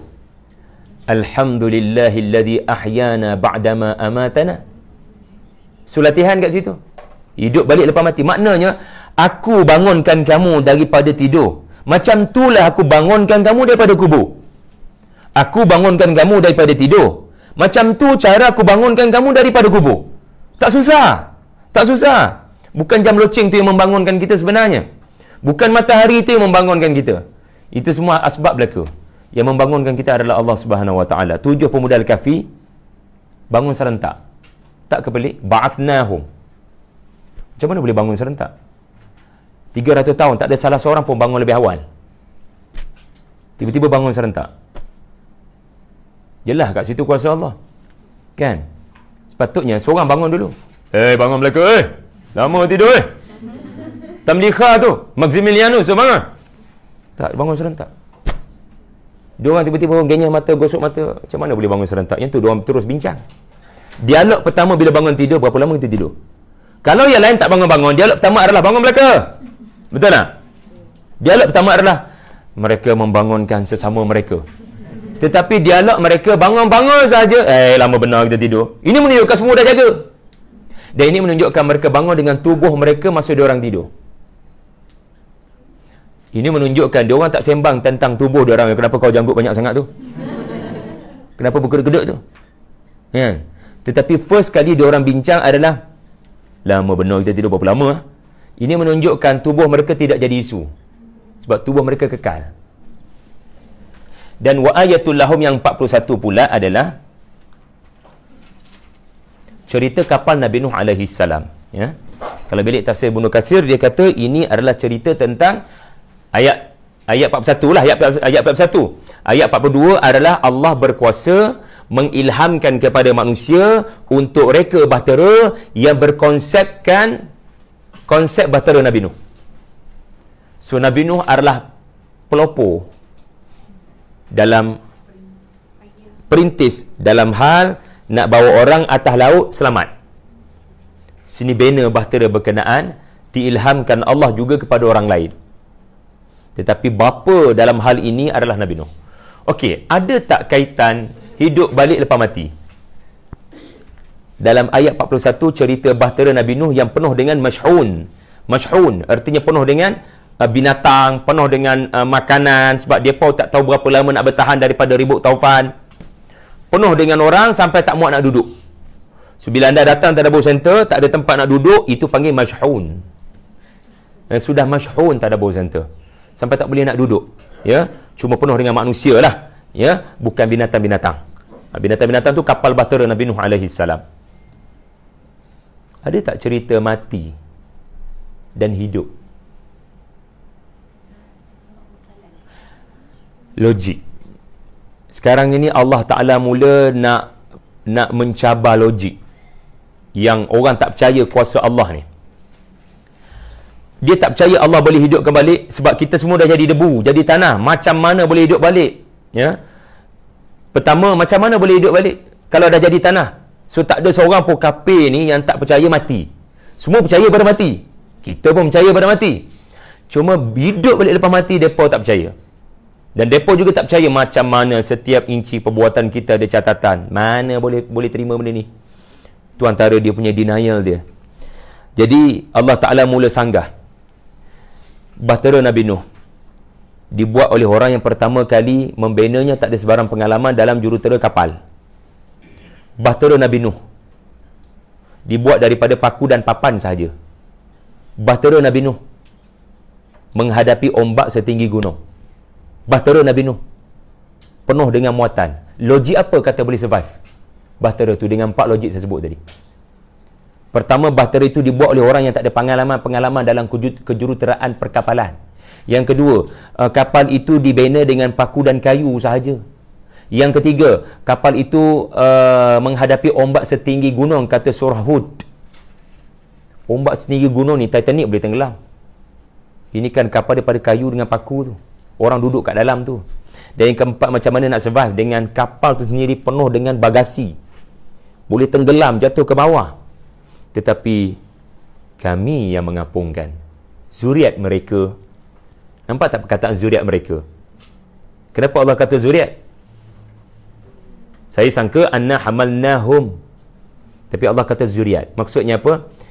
Kami pikul kita, Allah pikul kita dalam bahtera tu. Sebab kita ni zuriat dia orang.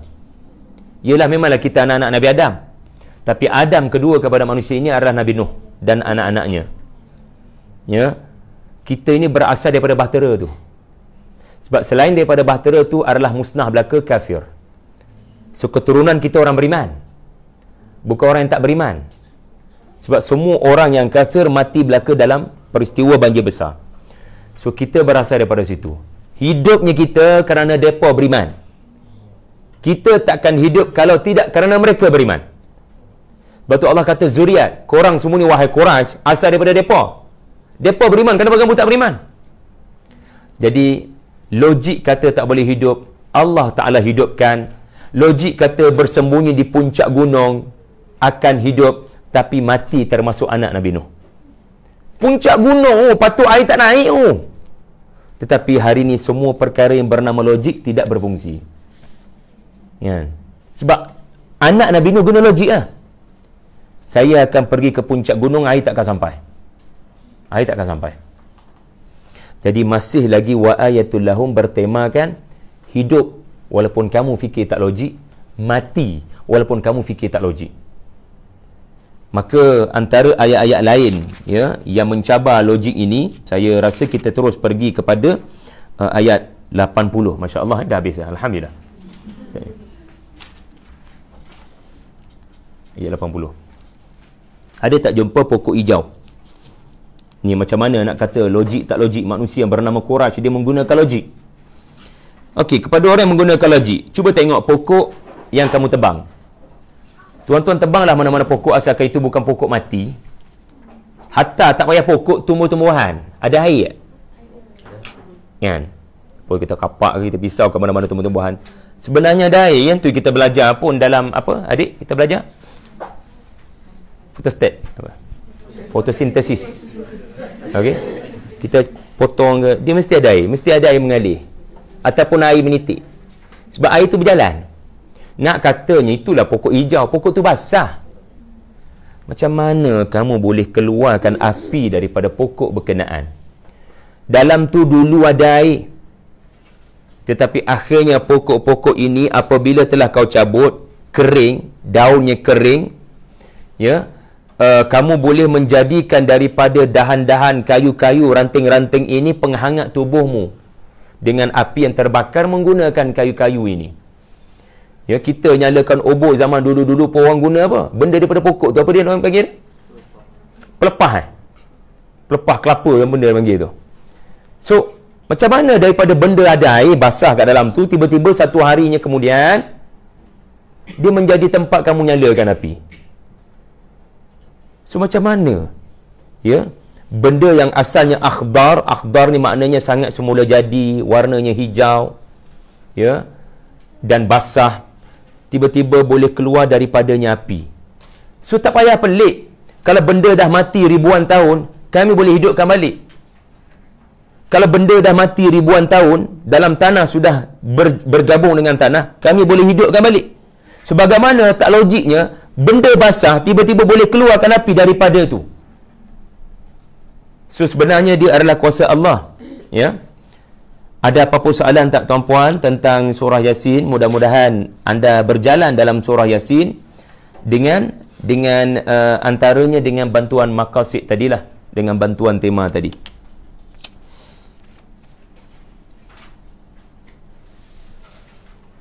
Antara yang juga dikaitkan dengan hadis adalah Yasin qalbul Quran, ataupun Yasin ini jantung Al-Quran.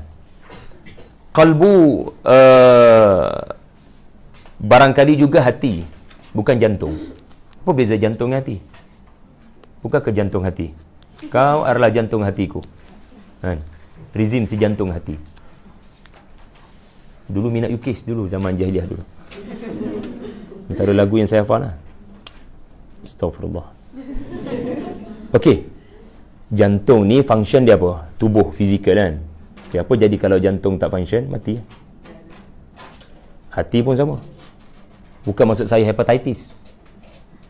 Hati ni, kata Nabi SAW, satu ketul daging dalam tubuh manusia. Kalau baik, baiklah perangainya. Kalau buruk, buruklah perangainya. Dan daging itu adalah hati, qalbu. Jadi Yasin seperti jantung pada tubuh. Yasin seperti jantung pada tubuh manusia. Jadi bila ada hadis yang dhaif menyebut ya Yasin jantung Al-Quran, memanglah dari sudut sanad ia dhaif. Ia bukan anda boleh kata daripada Nabi. Jangan kata daripada Nabi. Tetapi makna hadis tu memang ada dalam surah ni. Sebab surah ni daripada awal hingga ke akhir, anda akan dapati penekanannya adalah pada hati.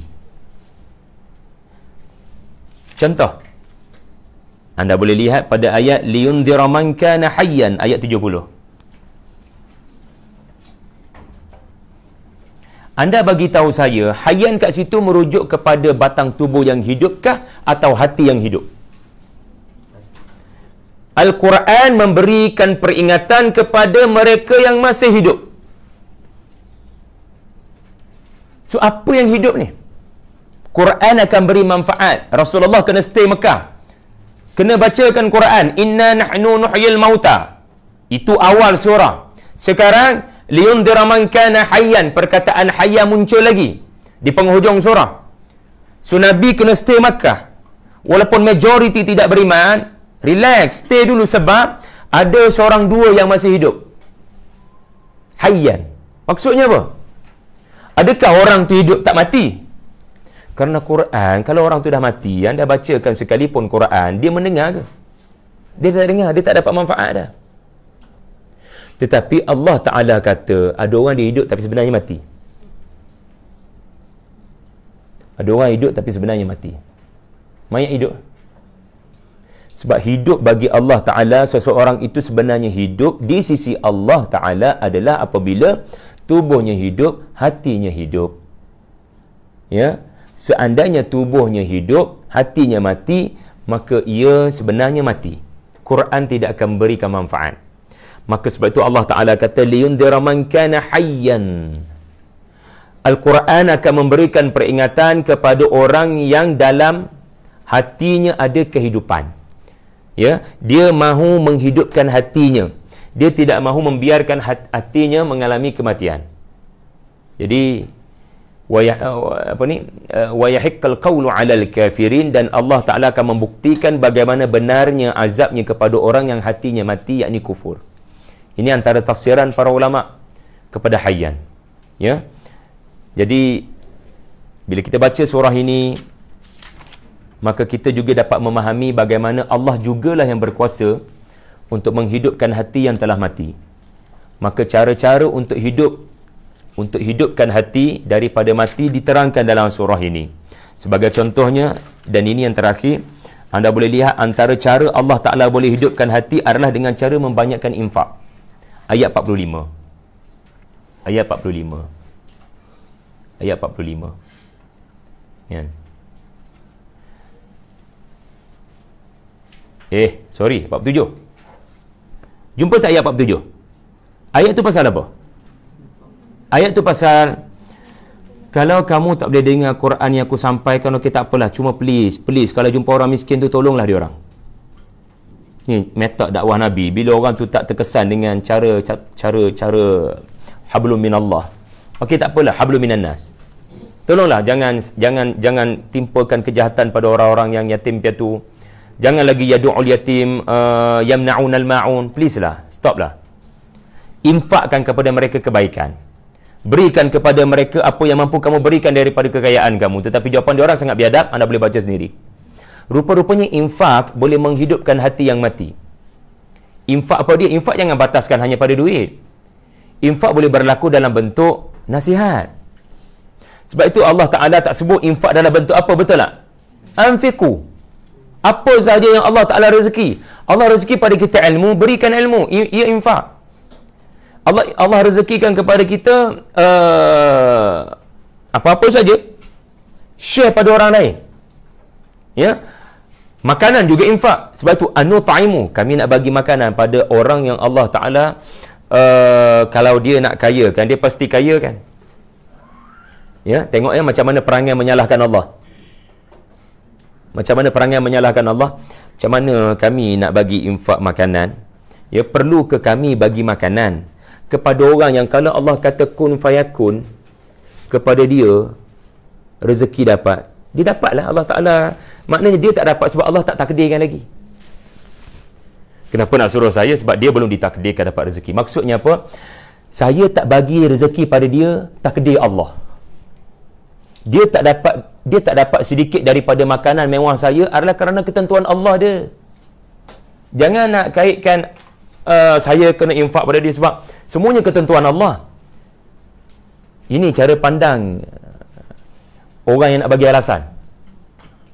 Dia kata orang ini dia tak layak dapat rezeki saya sebab semuanya sudah ditentukan Allah. Kalau Allah Ta'ala telah menentukan dia tak dapat apa-apa daripada saya, itu ketentuan Allah. Padahal dia yang tak nak bagi. Pandai dia main benda ni. Okey. Jadi kalau anda tengok suratul Hadid, ya, yang mungkin anda tak percaya macam mana infak boleh menghidupkan hati yang mati. Okey. Kita ni Quran ni bila kita tak clear, kita kaitkan je dengan surah yang lain. Okey. Yang mana kaitannya kuat Okey, kalau anda tengok suratul Hadid, surah ke berapa? 58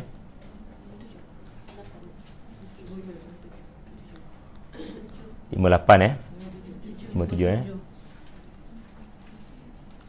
Kenapa dia nak pergi Al-Qamarnya?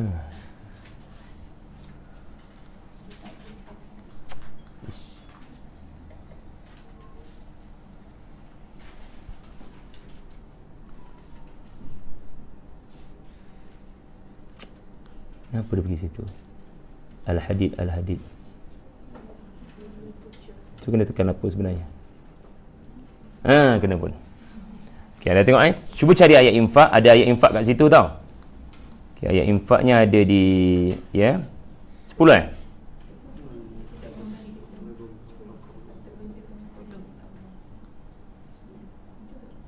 Ayat infak ada banyak. Salah satunya adalah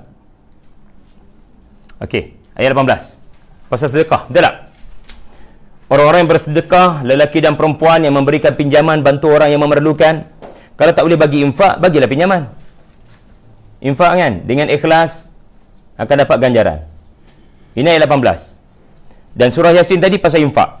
Tapi Ustaz Syahdi kata infak ni boleh membantu menghidupkan hati yang mati. Sebab ayat sebelumnya, dialah Allah yang menghidupkan bumi yang dah mati. Mesti ada sebab dia sebut infak selepas cerita pasal kuasa Allah boleh menghidupkan tanah yang dah mati. Hanya orang yang berakal saja akan berfikir benda ni, yang boleh merenung dengan mendalam. So nak katanya, ya, sedekah, infak sangat membantu untuk menghidupkan hati yang mati. Apa maksud hati hidup selepas mati? Hati mempercayai adanya akhirat. Lalu kerana percaya kepada akhirat, segala perbuatan, ya, dia berjaga-jaga. Segala perbuatan dia berjaga-jaga kerana faham adanya pembalasan. Wa idza qila lahum ittaqu ma baina aydikum wa ma khalfakum la'allakum turhamun. Kesimpulannya, penutupnya adalah orang yang hatinya hidup, dia sentiasa jaga-jaga, ya, dengan apa yang nak jadi di depan dan apa yang nak jadi di belakang. Apa maksudnya? Hasil daripada kita baca surah Yasin ini, ya, hasil daripada kita baca surah Yasin ini, ya, barangkali di tengah-tengah surah inilah antara ayat terpentingnya adalah kamu kalau nak tahu ciri-ciri hati yang hidup adalah dia percaya pada kehidupan selepas kematian. Maka kat situ hati itu akan hidup. Sebab once anda percaya pada kehidupan, adanya kehidupan selepas kematian, kita tak akan berani berzina, kita tak akan berani mencuri, kita tak akan berani mengaibkan orang, kita tak akan berani buat sesuatu yang menyebabkan adanya pembalasan kepada kita. So segala perbuatan kita, ya, yang berlaku di hadapan kita, ya, maknanya, ya, cita-cita kita ke depan, apa wawasan kita, kita akan pastikan setiap apa yang kita rancang, ya, adalah sesuatu yang tidak memilih maksiat. Dan belakang artinya apa? Apa yang kita dah buat, apa yang dah berlalu, namanya semalam kita akan sentiasa semak, adakah banyak dosa atau banyak pahala. Inilah kesimpulan tadabbur surah Yasin, melahirkan orang yang sangat sensitif dan berjaga-jaga, yakni takwa terhadap apa jua yang dia lakukan. Mudah-mudahan apa yang saya kongsikan ini membantu tuan-puan untuk nampak sedikit perkara yang istimewa ada di dalam surah Yasin. Wallahu alam.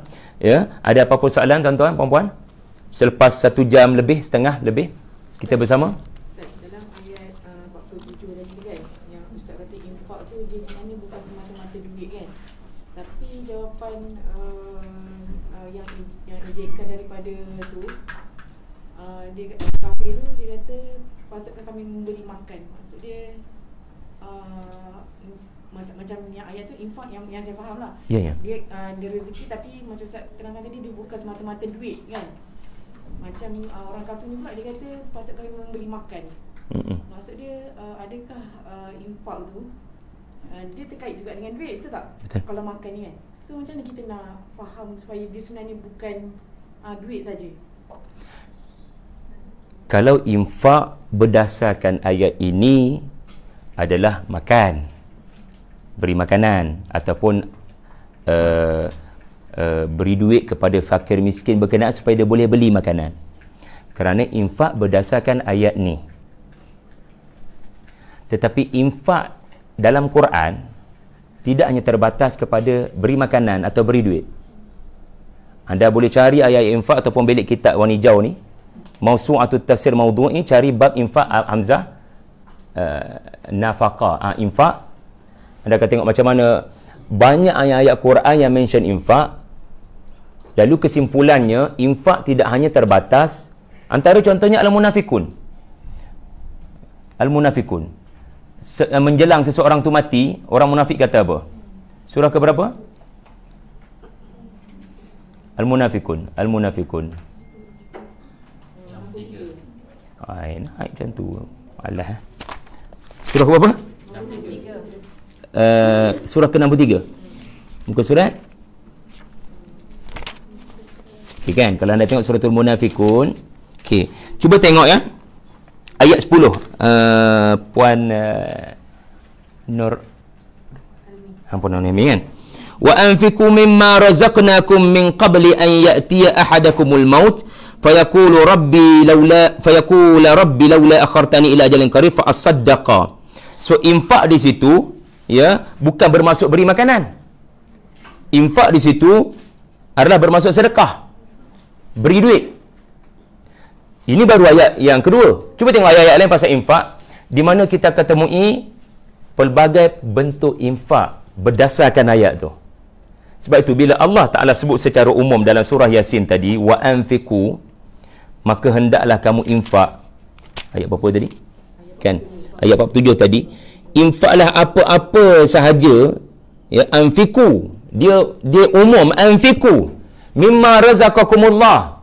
Apa-apa saja yang Allah Ta'ala berikan, maka kita memahami ada banyak bentuk boleh kita infak selain daripada makanan. Kerana Allah Ta'ala sebut anfiqu, apa-apa saja. Tetapi orang-orang kafir bila menjawab teguran ini, mereka menyebut makanan. Bukan kerana infak itu terbatas pada makanan. Kerana mereka faham yang suruh infak ini adalah orang yang perlukan makanan. Suruhan itu sendiri tidak membataskan kita. Tetapi konteks yang difahami oleh orang Quraisy adalah mereka ni kata dia suruh kita infak. Nampak sangat dia suruh kita infak apa? Sedangkan orang beriman, dia cakap benda yang Nabi ajar, infaklah apa saja. Tetapi orang Quraisy faham dia ni tak minta apa kecuali makanan. So infak secara asasnya dia terbuka, tidak terbatas. Tetapi situasi macam kita lah, kita ada kelebihan apa kan, kita mungkin tak kaya mana, so infak kita mungkin ilmu. Ada orang kaya, so infak dia kaya, bergantung pada masing-masing. Allah tak bataskan kita, Allah tak bataskan kita kepada mana-mana, asalkan kita mencapai objektif infak. So kena belajarlah apakah maksud infak, apa beza dengan sedekah, apa beza dengan kan ada beberapa perkataan lain. Ada lagi tak yang lain? Mudah-mudahan menjawablah sedikit. Puan Nur Helmi, yang lain-lain ada? Tak ada? Wallahu a'lam. Assalamualaikum warahmatullahi wabarakatuh. Subhanakallah bihamdik wa asyhadu an la ilaha illa anta astaghfiruka wa atubu ilaik. Bismillahirrahmanirrahim. Wal 'asri innal insana lafi khusrin illal ladzina amanu